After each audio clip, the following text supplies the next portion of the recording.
¿Quieres saber si en la historia nos consideraron brujas o sabias? Quédate con nosotras. English subtitles are now available for this video. Please note that they can only be activated exclusively on YouTube. To turn them on, click the rectangular C icon located at the bottom right of the video player.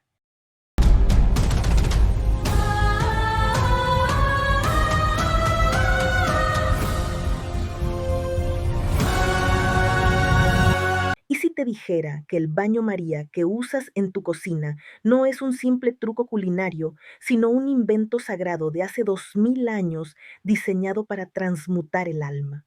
Durante siglos, la historia borró los nombres de las mujeres que dominaron el fuego, la química y el espíritu. Hoy vamos a desenterrar los secretos de las verdaderas arquitectas de la realidad. La alquimia no fue solo el intento de convertir plomo en oro, fue la búsqueda de la estructura de la realidad. Durante milenios, las mujeres fueron las arquitectas silenciosas de este conocimiento, operando en los márgenes de sociedades que las perseguían o las ignoraban. Este es el rescate de su legado. Bienvenida a Alquimia de Mujer. Soy Elda Vázquez y ahora veremos si estas mujeres más relevantes de la historia fueron consideradas brujas o sabias, el palacio como laboratorio de Estado. Taputi operaba en el corazón del imperio asirio. Su laboratorio no era un rincón oscuro, sino una instalación oficial de alta importancia. Como Belatekalim, ella controlaba el acceso a las sustancias más caras del mundo antiguo. En Mesopotamia, los aromas y ungüentos no eran solo cosméticos, eran herramientas de mediación divina. Un rey sin el perfume adecuado no podía presentarse ante los dioses. Antes de ella, la creación de esencias era un oficio de prueba y error. Taputi introdujo la precisión métrica, utilizaba un proceso llamado extracción, calentaba flores y plantas con agua y aceites y luego, mediante enfriamientos controlados, separaba la esencia pura. Su registro en tablillas no era una simple receta, eran protocolos técnicos. Describía cómo usar disolventes como el alcohol primitivo o aceites finos para atrapar el alma de las plantas. Esto es, técnicamente, el origen de la química farmacéutica. Ella entendió que la materia podía ser descompuesta y purificada. María la judía. Alejandría era el centro del saber, pero también un lugar de caos. María vivió en el famoso Museión, donde la filosofía griega se mezcló con la magia egipcia. Ella fue la que aterrizó la teoría. Mientras los hombres hablaban de espíritus, ella hablaba de grados de temperatura y presión. Este alambique no era solo un destilador. Su diseño de 3 brazos permitía la destilación fraccionada. En términos técnicos, María descubrió que diferentes sustancias tienen diferentes puntos de ebullición. Al usar 3 brazos, podía recolectar 3 calidades de alcohol o esencia distintas en una sola operación, ahorrando combustible y tiempo. Ella dejó una frase famosa: une lo masculino con lo femenino y encontrarás lo que buscas. Para un lego esto suena a magia, para un científico es la descripción de la reacción química, unir una sustancia activa, ácido barra fuego, con una pasiva, base barra materia, para crear algo nuevo. Inventó el baño María, un sistema de calor indirecto que impide que las sustancias superen los 100 grados Celsius. Importancia: permite transmutaciones suaves y sin violencia, clave en la química orgánica y la cocina actual. El Kerotakis. Este dispositivo era una cámara de reacción cerrada. Permitía que los vapores de azufre circularan constantemente sobre láminas de metal. Esto es el precursor del reflujo químico moderno, permitiendo reacciones químicas prolongadas sin perder material por evaporación. Cleopatra la alquimista, la estratega del símbolo. En el año 297 después de Cristo, el emperador Diocleciano ordenó quemar todos los libros de alquimia en Egipto para evitar que los rebeldes fabricaran oro y financiaran guerras. Cleopatra fue la estratega que decidió que el conocimiento debía volverse visual e invisible al mismo tiempo. No solo escribió sobre oro metálico, su obra planteaba que la transmutación era un proceso de perfección de la materia. Ella fue la primera en usar el símbolo del Ouroboros, la serpiente, para explicar el ciclo del nitrógeno, el agua y los metales. Sistemas de pesos y medidas. Sus manuscritos son los primeros en incluir tablas de pesos. Ella decía que la alquimia no funcionaba si no había proporción. Si te pasabas un gramo, la reacción fallaba. Este énfasis en la balanza es lo que separa al alquimista de la hechicera. Su lucha por la preservación fue crear un alfabeto de símbolos que los soldados romanos vieran como dibujos, pero que los científicos leyeran como fórmulas. Es Hipatia de Alejandría, la última directora de la Biblioteca de Alejandría. Hipatia no solo enseñaba, ella dirigía el pensamiento de la ciudad.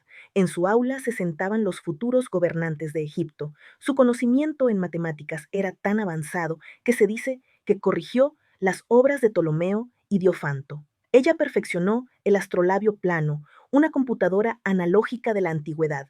También inventó el hidroscopio para medir la densidad de los líquidos. Esto es alquimia pura. Medir la pureza de la materia a través de su peso y volumen.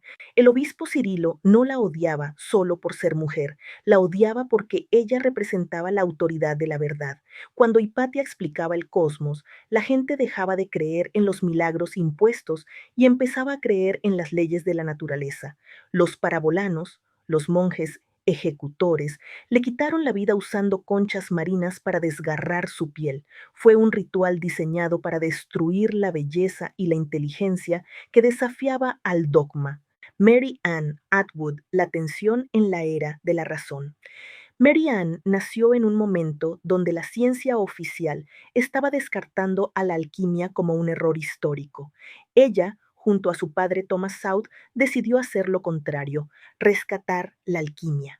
Su investigación no se basó solo en libros, sino en la observación del comportamiento humano bajo estados de meditación, la indagación sugestiva. Su libro, publicado en 1850, este texto planteó algo que nadie se atrevía a decir: la alquimia es una ciencia de la conciencia. Su publicación fue un terremoto porque sugería que los antiguos griegos y egipcios tenían una tecnología mental superior a la moderna.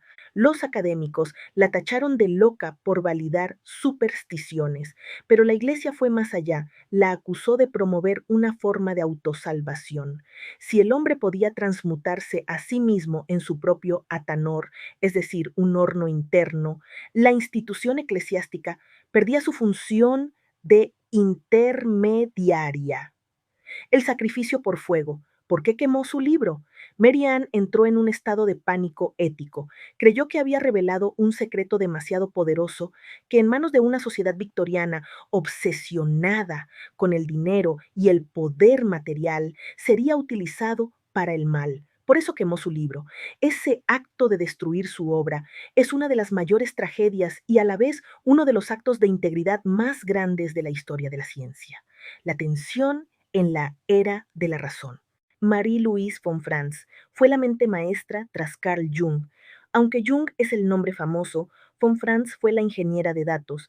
Ella hablaba con fluidez latín, griego y árabe antiguo, lo que le permitió leer manuscritos originales que Jung no podía interpretar.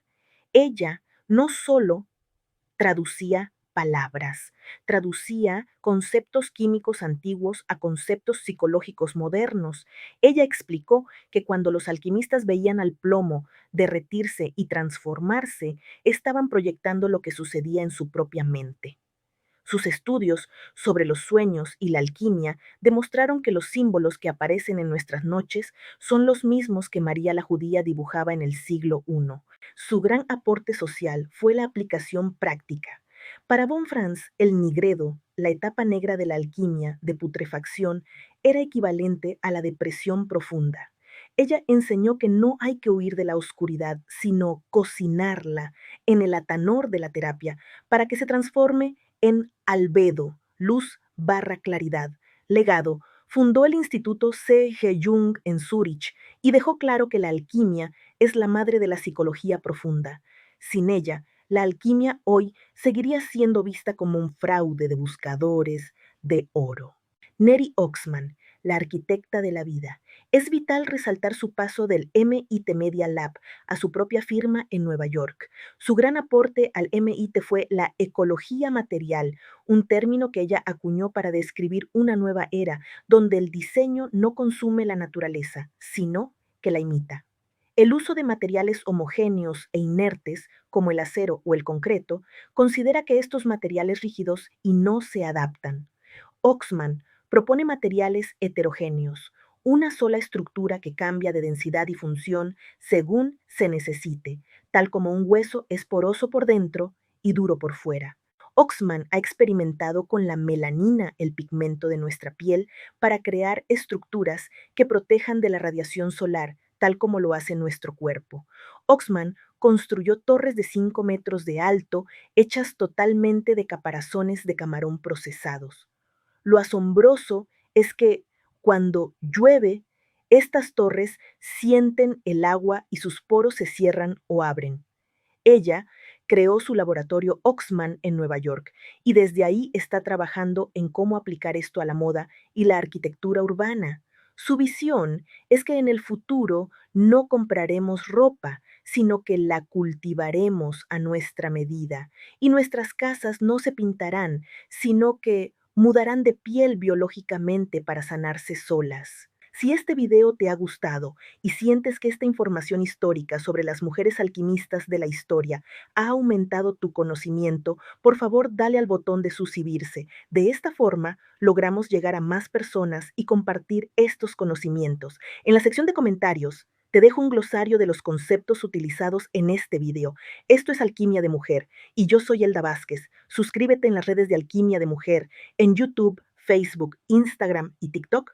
Hasta nuestro próximo encuentro. Bendiciones.